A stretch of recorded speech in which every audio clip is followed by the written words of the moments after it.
gawaari raaxo leh qiimo macquul ah iyo adeeg degdeg dabcid kasta oo danaynaysa baabuurta raaxada inay kireystaan meheradani waa meheradeenii dhammaan hala soo wada dhaweeyo xarunta kireynta gaadiidka kala duwan ee ordaya luxury rental car ayaa laga daafuray magaalada Boorama gaar ahaan agagaarka masaajidka jaamaca waxay ka soo horjeedaa dukaanka Yaxya Shop waxaana faahfaahin kooban ka bixinaya isla markaana soo dhaweynaya bulshada magaalada maamulka xarunta waana kuwan iyagoo faahfaahin kooban ka bixinaya. Assalaamu calaykum wa rahmatullah magacaygu waa Mustafa anigoo ku hadlaya afka ordaya family waxaan ugu siinayaa dhammaan bulshooyinka magaalada Boorama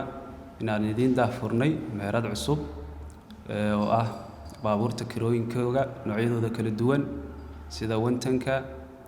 noohooyinka harrierka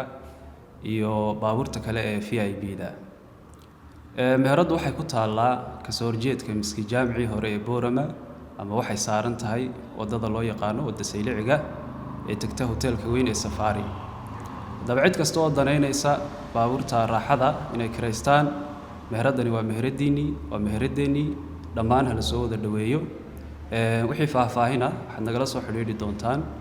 nambarada ku qoran boardka. Assalaamu calaykum wa rahmatullahi wa barakaatuh ku soo dhawaada mar labaad maanta magaalada Boorama waxaan iga daafurnay meherad cusub